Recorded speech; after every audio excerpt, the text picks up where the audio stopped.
Howdy, hi. It is Do Your Job Sports College Basketball Picks and Predictions for Wednesday, March 19th, 2025. We're looking at the best bets of the day. Let's get into the video.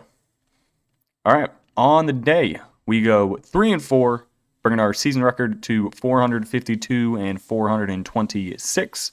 Added $12 to the giveaway funds, bringing that to 84. Now, technically, one of these games is still going. We may or may not have San Diego State plus 4.5. They may or may not be down 38. We'll talk about that in a second. We had 3 winners. We'll go over those. 4 losers. We'll talk about those. And then we'll get on to the picks for tomorrow. So, game numero uno, it was Jacksonville State plus 5.5 going up against Georgia Tech. I was shocked that they were a dog in this game. Jacksonville State, very good at basketball. Georgia Tech, not good at basketball at all. Jacksonville State wins outright 81-64. If you watch this game, nobody was in attendance. Jacksonville State wins the offensive rebound battle. They lose the turnover battle, but it doesn't really matter because they shot 52% from the field compared to the Yellow Jackets' 36%. So shout out to Jacksonville State. We then had Kent State, the Golden Flashes, plus 4.5 at St. Bonaventure. They, again, schmacked them. They right upside the head, just wallop. Kent State 75, the Bonnies 56. At the beginning of this game, it was looking kind of rough. The Bonaventures came out to a 12. I think it was not a 12-0 start. It was like a 15-3 start. And then Kent State actually remembered how to play basketball. They win by 19. Then we took the insurance with the San Diego State bet. I said, if North Carolina is going to win, they're going to win by 100. And they are going to. They currently are winning 82-44. The live over-under is 156.5. So I feel pretty good that the over 142.5 is going to hit. So shout out to UNC. You may have totally screwed over my plus 4.5, but you did hit the over. So thank you for at least covering that. Our losers. This first game I'm totally okay with losing. Crazy basketball game. Alabama State minus 4.5 against St. Francis. They win on a full-court touchdown Hail Mary tipped pass, which then falls right to the lap of the guy underneath the hoop, and he lays it in 1 second left on the clock. Banger. Fantastic game. They really should have won by more. They went 9 of 29 from the three-point land. They only had 4 free throws. They made 1 of them. They won the offensive rebound battle 9-3. They won the turnover battle 6-14. They had 22 more shot attempts than St. Francis. They only win by 2. These dudes are going to get absolutely gobsmacked by Auburn. Whatever Auburn's spread is, I'm hammering it. We then have San Diego State plus 4.5. Again, they're currently down 37. Nice. Shrink that lead, baby. Maybe they can cover 37 points with 7 minutes left. Probably not. Middle Tennessee, this game, another game that was just fucking absurd. We had Middle 10 minus 2.5. Triple overtime. Chattanooga wins 109-103. Good God. They shoot 51% from the field. Middle Tennessee shoots 49%.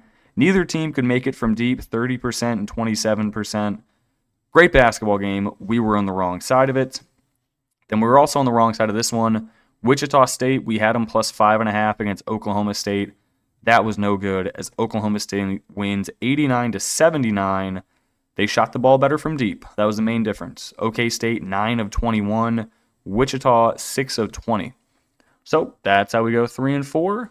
Let's get on to the picks for tomorrow.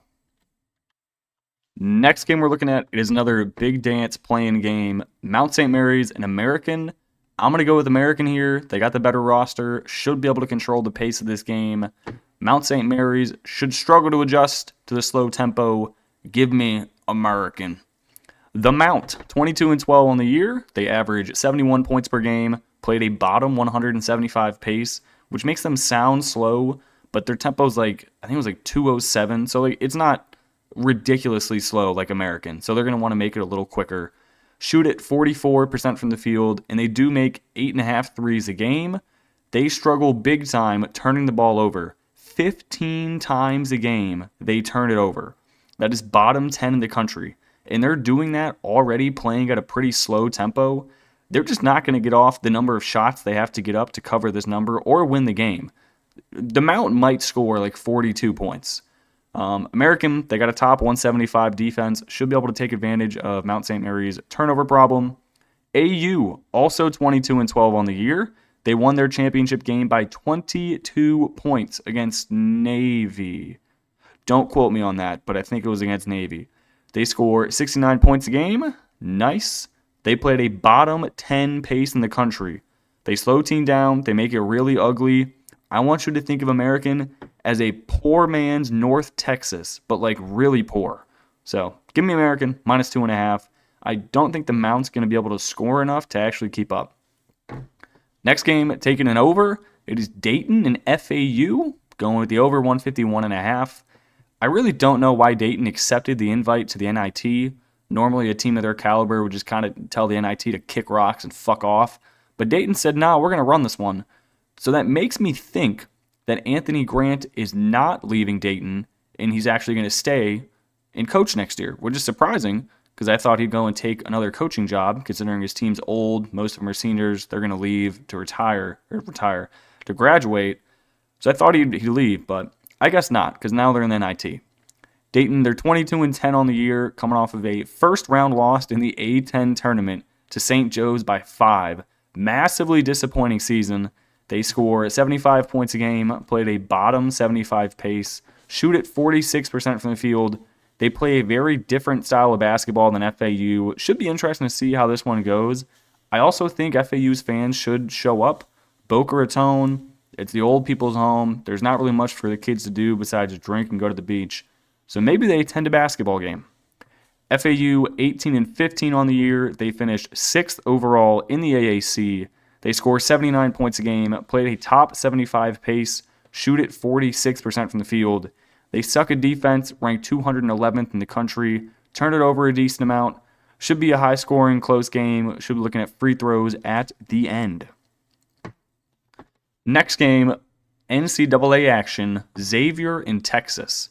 I have a ticket on Xavier to win the big dance. And for some reason, this is basically a home game for Xavier. Really bad draw for Texas. This takes place in Dayton, Ohio. I don't know how do you schedule this? How do you just give Xavier this game? It's like, oh yeah, the play-in game, you got a half-hour car ride to where it's going down. And Texas have to travel across the country. That don't make no sense. So I'm going to take the Musketeers. Xavier, 21-11 on the year. They ended their season winning 7 out of their last 8 games. Their only loss in there was coming in their final tournament game to Marquette by 2. They score 78 points a game, played a top 125 pace, shoot at 47% from the field. They got a very, very veteran team. I think 3 of their starters are fifth-year seniors who you've seen in college basketball for literally forever. I think they take care of business. I legitimately think they have a good shot to make it to the Sweet 16 because the winner of this plays Illinois. I would take both of these teams over Illinois currently. I think Illinois sucks.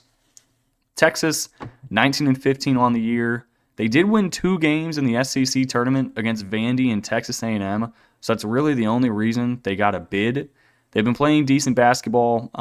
They're going to be at a struggle here against Xavier's top 100 defense.